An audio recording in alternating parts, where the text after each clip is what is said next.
Hello student, Chanakya परिवार में आप सभी का स्वागत है। तो देखो लास्ट टाइम हम लोग 11 नंबर तक सवाल को डिस्कस किए थे। अब देखो 12 नंबर सवाल जो 11 में दिया सेम वही सवाल दिया है। तो 12 नंबर में गुण को लिखना था कि ये किस गुण के ऊपर आधारित है, और 12 में क्या कर दिया कि इसमें तुमको डायरेक्ट गुण पे सवाल को बैठाना है। पहला सवाल लिख दिया है कि 3/11 और गुना में -5/7। ये ए है और ये बी है, और इसके बीच में गुना का चिन्ह है, और यहाँ पे खाली जगह छोड़ा है। तो मतलब ये बी गुना ए किया होगा यहाँ पे, तब यहाँ पे गुण निकल के आएगा क्या, क्रम विनिमय गुण, और वो भी गुना के लिए होगा। तो मतलब पहले बी को लिख लो, तो -5/7 और गुना में 3/1। यही गुण के आधार पे सारा सवाल को इसमें बैठाना होगा। तो कौन सा गुण हो जाएगा, तो हो जाएगा क्रम विनिमय गुण। अब इस गुण को लिखना भी है यहाँ पे, ये क्रम विनिमय गुण है, क्रम विनिमय।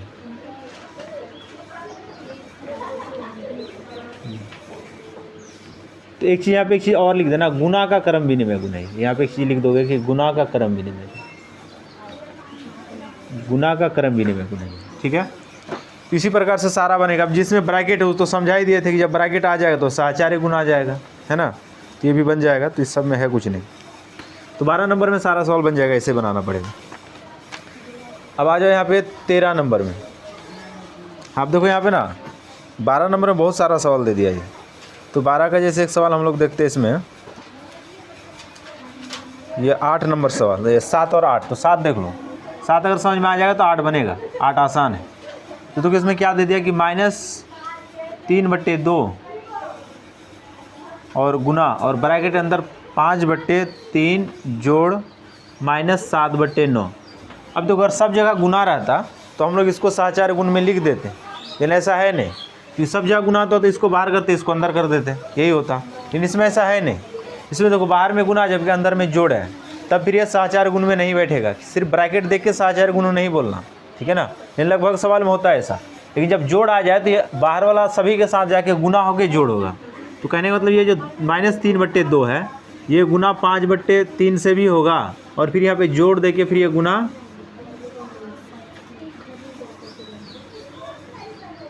-7/9 के साथ भी गुना होगा। ये दोनों के साथ गुना होगा, क्योंकि ये चीज़ बताए थे कि जो ब्रैकेट के अंदर में बाहर में रहता है वो अंदर जाके सबके साथ गुना होता है। तो ये इसके साथ भी गुना हो गया, ये इसके साथ भी गुना हो गया। तो इसको हम लोग बोलते हैं क्या, वितरण गुण। वितरण गुण ऐसा सवाल पहले भी था, वहाँ पर भी हम लोग देखे थे इसी। तो देखो इसमें 12-13 को सवाल है, सेम ऐसे ही बन जाएगा इसमें, है ना। तो सारा बन जाएगा इसमें। तो देखो इसमें कुल मिला के दे दिया ये 10 सवाल दिया। 10 सवाल इसी के ऊपर बनेगा, ठीक है। सिर्फ तुमको गुण लिखना है, सवाल को ऐसे बना के गुण लिख देना है। अब आ जाओ 13 नंबर सवाल में। अब देखो 13 में तो डायरेक्ट ये बोर्ड मास को यूज कर दिया यहाँ पे, मतलब जोड़ का भिन्न घटा दे दिया ये डायरेक्ट। तो पहला सवाल लिखता है, इसमें 2 सवाल है इसमें। तो पहला सवाल देखो इसमें लिखा है यहाँ पे 7/5 और गुना -3/12, और फिर यहाँ पे मझली ब्रैकेट बंद कर दिया, फिर प्लस दिया यहाँ पे, फिर से मझली ब्रैकेट, और 7/5 और गुना का 5/12। अब देखो सवाल में बोल क्या रहा, सुनना। वितरकता के उपयोग निम्नलिखित का मान ज्ञात कीजिए। मतलब वितरण गुण का प्रयोग करना है। तो वितरण गुण तो ये वितरण में है ही, मतलब देखो ये इसके साथ गुना में है, ये भी इसके साथ गुना में ही। अब जो भिन्न का जोड़ घटा तो उसे वैसे इसको हल कर दो। तो पहले इसको हल करो, तो पहले इस ब्रैकेट को हल करते हैं, फिर इसको हल करते हैं। तो देखो ऊपर नीचे अगर कटेगा तो कटा इसको, तो ये कटेगा 3 चौके 12, ये कटा इससे, यहाँ कटेगा 5 से 5 कट गया, खत्म हो गया ये, क्योंकि ये गुना में तो ऊपर नीचे कटेगा।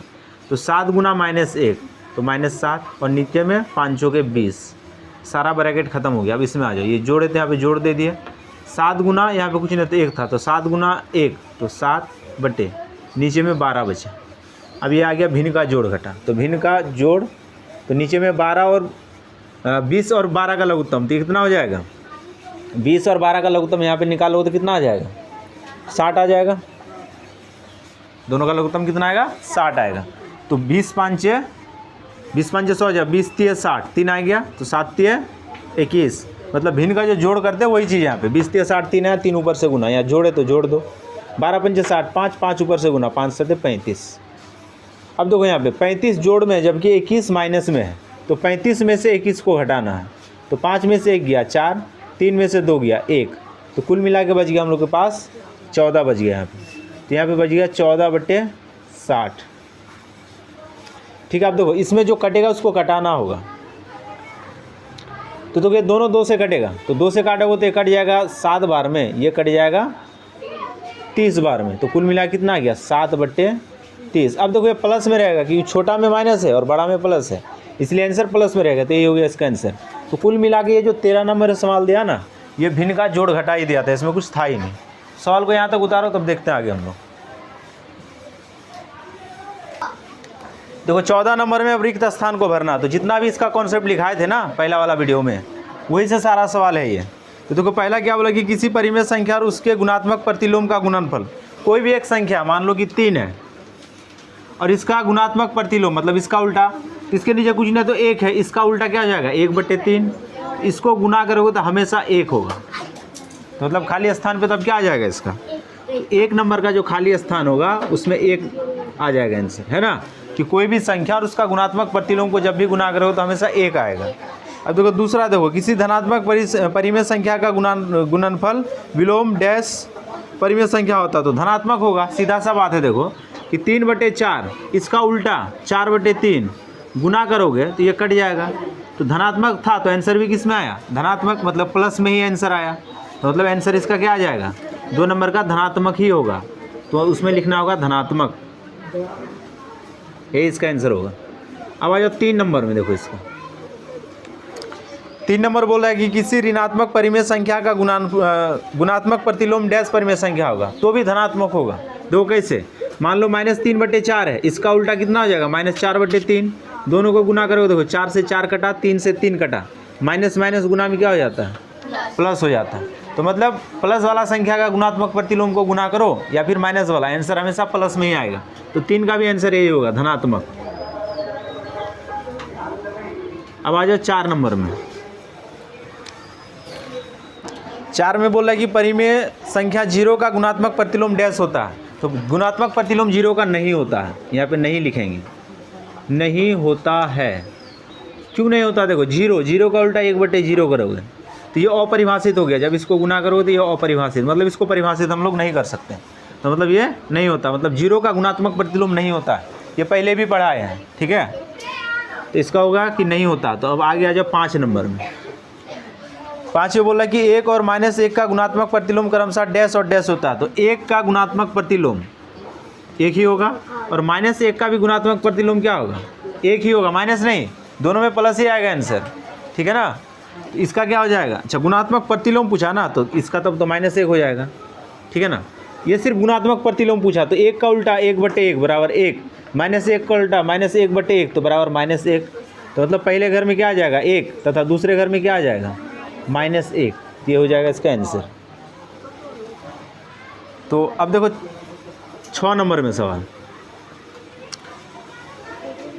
6 पे घात -1 किसके बराबर होगा ये पूछ रहा। अब देखो घात और घातांक में जो हम लोग रूल पढ़े थे 7 क्लास में या फिर 8 में भी पढ़े हैं इस चीज़ को, कि जब घात माइनस में हो, तो जब घात माइनस में तो इसको उल्टा रूप में लिखते हैं घात को प्लस करने के लिए, तो इसका घात माइनस में है तो इसको प्लस करने के लिए इसके नीचे कुछ नहीं तो 1 है, ये नीचे वाला चल जाएगा ऊपर और ऊपर वाला नीचे आ जाएगा। अब ये जो घात माइनस में था ये आ गया प्लस में, लेकिन एक घात को ना लिखा नहीं जाता है, मान लो इसके यहाँ पे 2 रहता तो यहाँ पे 2 लिखते हम लोग, लेकिन यहाँ पे 1 ही है तो 1 को लिखा नहीं जाता, तो आंसर यही हो जाएगा इसका।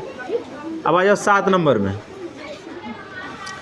7 में बोला क्या कि -5/7 पे घात -1, तो इसको पलट दो। घात को प्लस करने के लिए हम लोग यही चीज़ पढ़े हैं कि घात को प्लस करने के लिए क्या करना होगा कि ऊपर वाला नीचे लेके आना होगा, नीचे वाला ऊपर लेके जाना होगा, तो 7 नीचे तो ये ऊपर चल गया और ऊपर में 5 माइनस हो तो नीचे आ गया, तो यही इसका आंसर हो गया। अब घात 1 दिया नहीं जाता है यहाँ पे।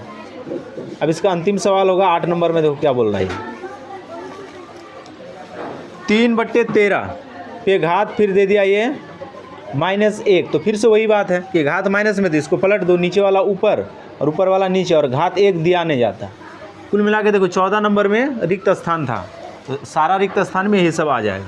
तो यहाँ तक उतारो सवाल को, फिर देखते हैं आगे हम लोग। देखो 15 नंबर में क्या बोला कि निम्नलिखित का गुणात्मक प्रतिलोम लिखे, तो गुणात्मक प्रतिलोम पता है ना सबको, उल्टा लिखना सीधा सा बात है। तो 17 का गुणात्मक प्रतिलोम,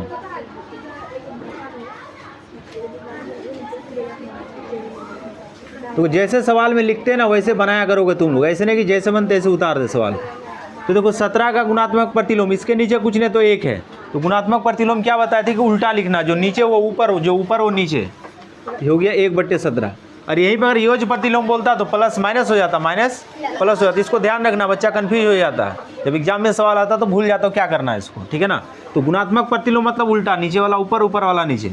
और योज प्रतिलोम मतलब कि प्लस है तो माइनस में लिखो, माइनस है तो प्लस में, उसको उल्टा तब नहीं लिखना है। अब इसमें देख लो और एक कोई सवाल, जैसे इसका देखो 7 नंबर सवाल। तो 7 नंबर में लिख दिया ये 2/5 गुना 4/9 का गुणात्मक प्रतिलोम। इसको क्या करोगे, 5 को ऊपर और 2 नीचे, फिर से गुना, देखो 9 को ऊपर और 4 को नीचे। अब इसको थोड़ा हल करो, सवाल को ऐसे ही नहीं छोड़ना है क्योंकि सवाल ऐसे दिया था ये। तो सबसे पहले गुणात्मक प्रतिलोम लिख दिया हम लोग कि नीचे वाला चल गया ऊपर, ऊपर वाला आ गया नीचे। तो दोनों भिन्न का ऐसा हुआ, दोनों भिन्न यहाँ पे पलटा। अब देखो इसमें जो कटेगा उसको कटाओ, ये कटेगा इससे, 2 दूना 4, ठीक है ना। अब लिखो इसको, तो 5 दूना 10 और नीचे में आ गया कितना, 9। ये हो गया इसका आंसर। तो मतलब हल भी करना होगा सवाल को। तो ये कटा ना इससे, 2 दूना 4, तो 5 गुना 2 बचा, 10 हो गया, नीचे में सिर्फ 9 बचा। तो ये इसका आंसर हो गया। तो इसका सारा सवाल बन जाएगा। अब देख लो इसमें और आगे सवाल 16 नंबर देखो, 16 में क्या बोल रहा है। देखो 15 में टोटल 12 सवाल दे दिया, तो बन जाएगा सारा का सारा। 16 में बोला कि 6/13 को -7/16 के व्युत्क्रम से गुना कीजिए।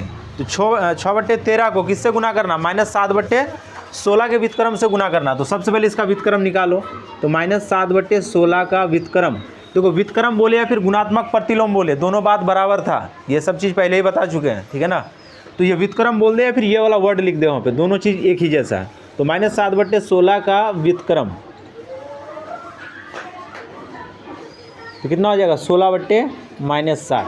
या फिर यही चीज़ लिख सकता था यहाँ पे कि गुणात्मक प्रतिलोम, तो भी 16/-7, दोनों बात सेम है। अब देखो इसको किससे गुना करना है, तो अब इस चीज़ को मतलब इसका उल्टा को गुना करना होगा किसके साथ। तो यहाँ पे सवाल में बोल दिया ये कितना के साथ गुना करना होगा, 6/13 के साथ। तो 6/13। अब ऊपर नीचे कटेगा तो कटाओ, नहीं तो गुना करके लिखो यहाँ पे। तो 16 छके 126, ठीक है ना। कटेगा नहीं, कटता तो कटाते यहाँ पे। 16 पंचे 80, 16 छके 96 ना, ये 126 कहाँ से होगा, नहीं ना होगा। तो 16 छके 96 हो गया ना। अब नीचे कितना बच गया, 7 गुना 13, तो 13 सते 91, और माइनस है तो माइनस यहाँ पे रहने दो। ये हो गया आंसर इसका। तो सवाल में बोला था क्या कि -7/16 का उल्टा निकालिए और उस उल्टे को किससे गुना कीजिए, 6/13 से गुना कीजिए। तो गुना कर दिए, तो कुल मिला के ये आंसर आया। ये हो गया 16 नंबर सवाल। उतारो यहाँ तक, तब देखते हैं आगे सवाल। तो देखो आज का वीडियो में हम लोग 12 से स्टार्ट किए थे, 15 नंबर तक सवाल को देखे। तो यहाँ तक कंप्लीट कर लेना, इसमें जो भी दिक्कत होगा पूछ भी लोगे। तो ऐसा नहीं कि सवाल को बना के रख दिया, नहीं बना तो कुछ नहीं पूछे। 16 तक हो गया ना, तो देखो 16 नंबर तक हो गया। और देखो कितना नंबर बची है यहाँ पे, 17, 18, 19, 20 और 21। तो 1, 2, 3, 4, 5 और 5 सवाल बचा है। इसको हम लोग नेक्स्ट वीडियो में कंप्लीट करेंगे, ठीक है ना। तो कुल मिला के 4 से 5 वीडियो में पूरा चैप्टर ये समाप्त हो गया। आज वीडियो को यहीं पे समाप्त करते हैं, धन्यवाद। हो गया, चलो निकालो। तो ये बनने क्या रहे।